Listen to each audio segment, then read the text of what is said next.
When the face is beautiful and the software is not working, the hardware between your legs will always suffer. When the country is beautiful and management is poor, the resources will always suffer, and the poor people will not be free. We needed to understand a simple parable I can share with you is on your phone. You go to the shop right now and you buy yourself a beautiful phone. When you switch it on, it will say software upgrade, but it's brand new. Because software controls hardware. So how can we transform the software so that the hardware of the African can be transformed in the way it performs? Right now, the software we are using is education. And that software is William Shakespeare. That software is Charles Dickens. That software is Plato. That software is Socrates. Until we transform the quality of our software to celebrate the Queen Nzingas, Queen Nandis, the kings of Africa, and these characters are put as heroes in our narrative, which our children can aspire to be like. Right now, our children want to be like Michael Jackson. They want to be like Sylvester Stallone. They want to be Celine Dion.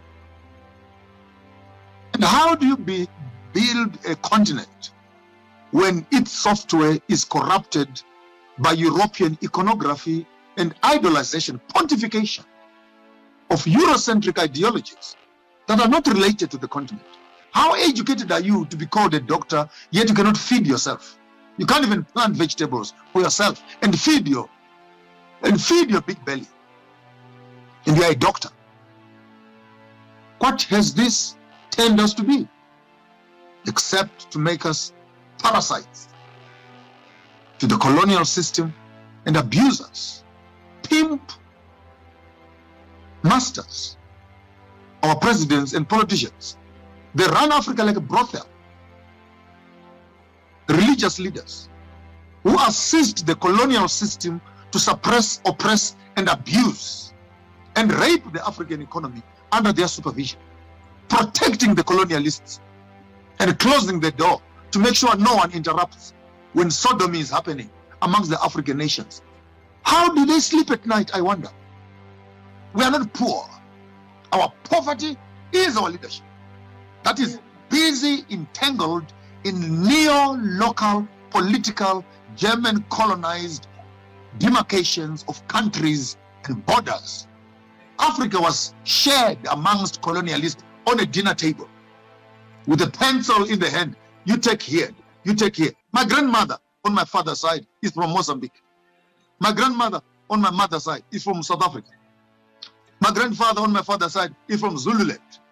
My grandfather on my father's side is from Tanganyika, from Zimbabwe. Great Guru, which is Menemtapa.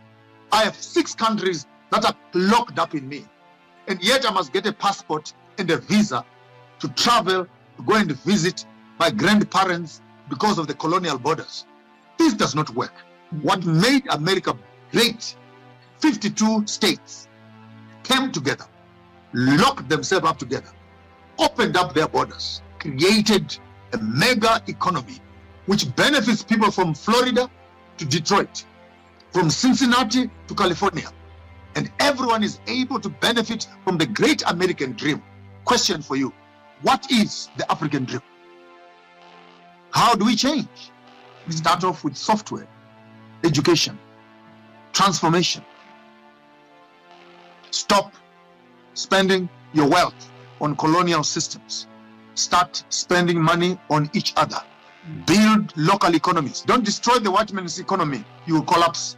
Let's start building a parallel system, and we move our money to ourselves. The other system will die by itself. We don't need to kill it. It will die by itself. The best way to fight a colonial system is simply by us loving ourselves. And once we love ourselves, we don't need to worry about the other person them also loving themselves.